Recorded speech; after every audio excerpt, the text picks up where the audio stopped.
Good afternoon. Jose Calsa with Orange County Fire Rescue, work 2028. We're going to go over a few tips with the LifePak 15, okay? You guys are all familiar with this. So one simple thing that some people get a little, foggy on is the SpO2 and then the CO2 or the CO function of this. So we have on all of our LifePak 15s the capability for this to read the pulse oximeter or the SpO2, and then to read CO2 or CO as well. So in order for it to do that, you need to make sure that you have what we call the rainbow sensor. All right, so LifePaks also have the capability to read MET hemoglobin, and then in order for you to know which of these it reads, you can turn it on and then put it on your finger, and then once it calibrates, some of them it'll run through like a little diagnostic test, ours doesn't. It'll show SpO2, then the CO, and then the MET carb. With this one, once you print it out, it'll show the levels of your SpO and then the CO2 once it calibrates. So then you just print it off, and then it'll print out as well. All right, there we go. Prints right here. And then we use the rainbow sensor with the CO monitor typically for patients that have been exposed to carbon monoxide and fires, things like that. They recommend that you put it on the non-dominant hand, and then you put it on the ring finger, and then you cover it so that it doesn't have any ambient light come in, and then it should take 10 seconds to calibrate.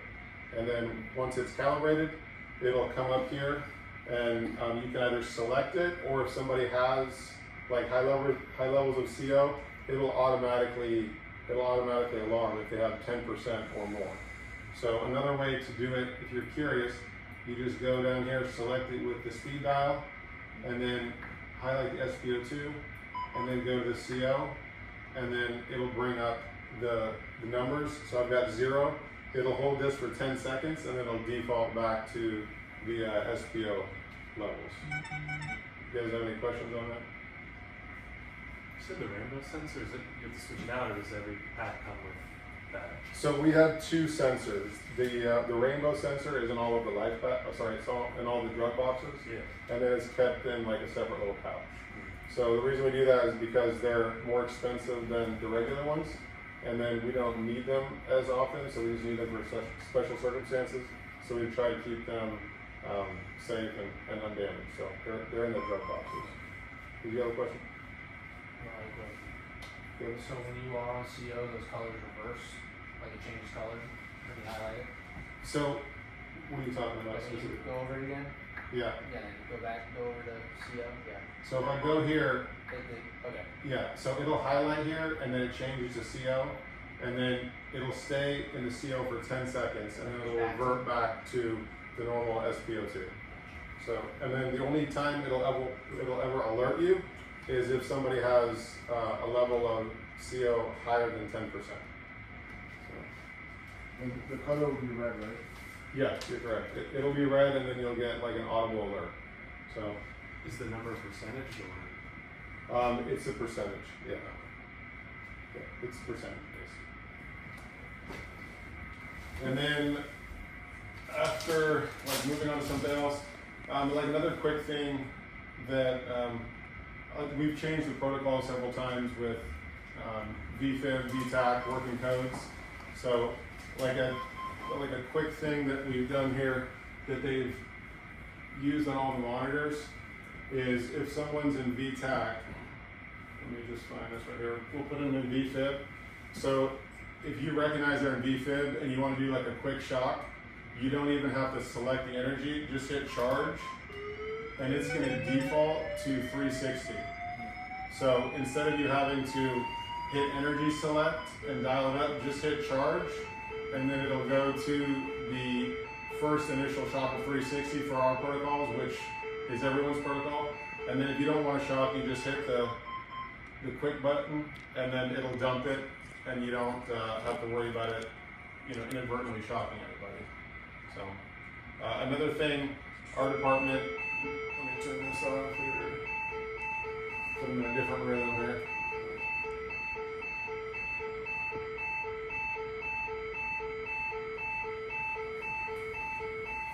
Okay, so another thing, our default for this monitor, it goes to lead 2, SPO, and then CO2. And then the reason we have this default is because we've worked codes in the past where people were, they didn't have their monitors all set up like this. And then when we had intubated somebody, they didn't have the CO captured. And then they didn't have a rhythm either. So it took them sometimes 15, 20 seconds to recognize that. So all of our monitors in the county should be set up lead 2, SPO, and then you should have CO. And then if you want to change them, you can hit lead, and it'll give you preset leads again, or options that our department has pre-programmed. You only change it for if you have a no coronavirus or to double check. So yeah, so no code, no vitals, he's basically saying if we have somebody who show up and we're just confirming that they've passed, they're dead, Which we have to confirm in 2 or more leads. So you hit lead, and then you can go down to 2, 3 CO2, 2, 3 AVF, anything with 2 or more leads. So you put the limb leads on, and then I'd say the best one would be the 2, 3 and AVF. So you just select that, and then it'll show all of those options as leads. And then if you want to change those, you just speed dial it, select it, and then you can change it to AVR, or you can change it to the waveform. You can change it to CO2, SPO2, or the EKG. So it gives you basically 3 options. So, any other questions on that? All right, thank you.